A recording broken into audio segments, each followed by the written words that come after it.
Kitab Fadilah Al-Quran. Al-Quran adalah cara yang paling baik untuk takarub kepada Allah Subhanahu wa Ta'ala. Dari Sayyidina Abu Dzar radhiyallahu anhu, baginda Rasulullah sallallahu alaihi wasallam bersabda, sesungguhnya kalian tidak akan kembali kepada Allah Subhanahu wa Ta'ala dengan membawa sesuatu yang lebih utama, melebihi membawa apa yang keluar darinya, yaitu Al-Quran. Hadis riwayat Hakim dan Abu Dawud.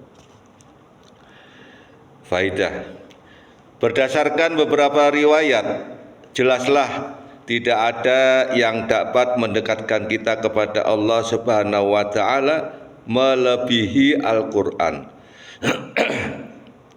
Imam Ahmad bin Hanbal rahmatullah alaih berkata, aku berjumpa dengan Tuhanku di dalam mimpiku.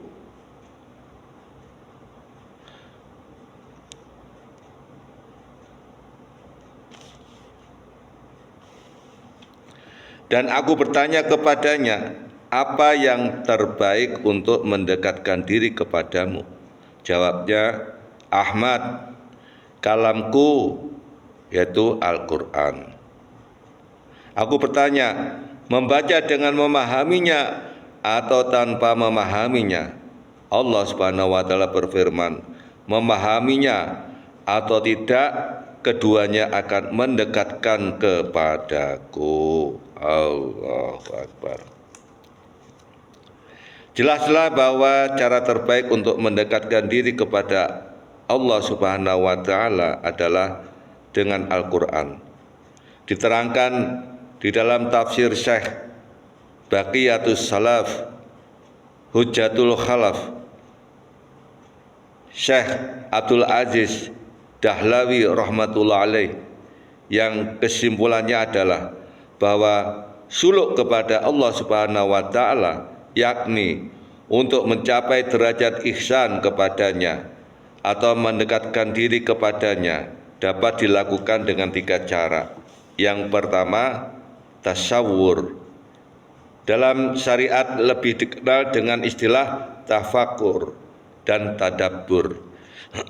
Sedangkan dalam istilah tasawuf lebih dikenal dengan muraqabah, yaitu konsentrasi penuh sehingga seolah-olah melihat dan dilihat oleh Allah Subhanahu wa Ta'ala.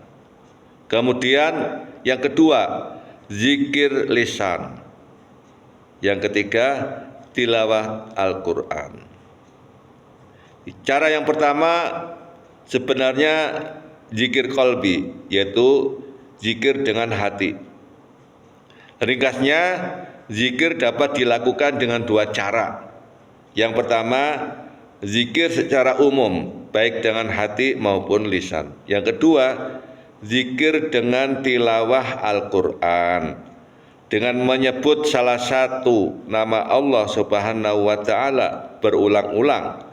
Kita akan mendapatkan tujuan zikir, yaitu memperoleh mudrikah, yaitu rasa menghadap kepada Allah Subhanahu wa Ta'ala, bertawajuh kepada zatnya yang akan menimbulkan perasaan bahwa yang diingat itu seolah-olah ada di hadapan kita.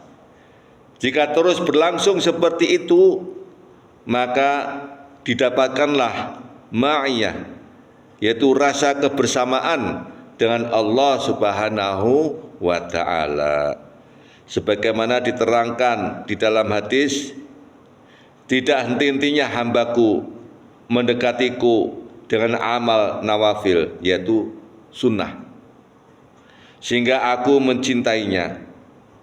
Maka aku akan menjadi pendengarannya yang ia mendengar dengannya, menjadi penglihatannya yang ia melihat dengannya, menjadi tangannya yang ia memegang dengannya, dan menjadi kakinya yang dengannya ia berjalan. Apabila seorang hamba memperbanyak ibadah, Allah Subhanahu wa Ta'ala akan dekat kepadanya dan akan menjadi penjaga seluruh anggota-anggota tubuhnya. Maka telinga dan yang lainnya akan mengikuti ridha Allah Subhanahu wa taala. Disebutkan di dalam hadis tersebut memperbanyak ibadah-ibadah nafil, karena ibadah fardu itu sudah ditetapkan dan tidak boleh ditambahi. Padahal kita sangat perlu untuk merasa hadir di hadapan Allah Subhanahu wa taala. Maka caranya adalah sibuk dengan ibadah-ibadah nafil atau sunnah yang tidak ada batasnya. Masya Allah, alhamdulillah. Hadis sudah kita baca, mudah-mudahan Allah Subhanahu wa taala senantiasa mendekatkan diri kita, supaya mudah-mudahan Allah Subhanahu wa taala menambahkan ilmu yang bermanfaat kepada kita, ilmu yang semakin mendekatkan diri kita kepada Allah Subhanahu wa taala dan menjauhkan hati kita dari sifat kesombongan. Dan Allah Subhanahu wa taala taufik dan hidayahnya sehingga kita bisa mengamalkan, kemudian menyampaikan, kemudian kita perjuangkan. Untuk kesempurnaan majelis kita tutup dengan doa kifarah majelis.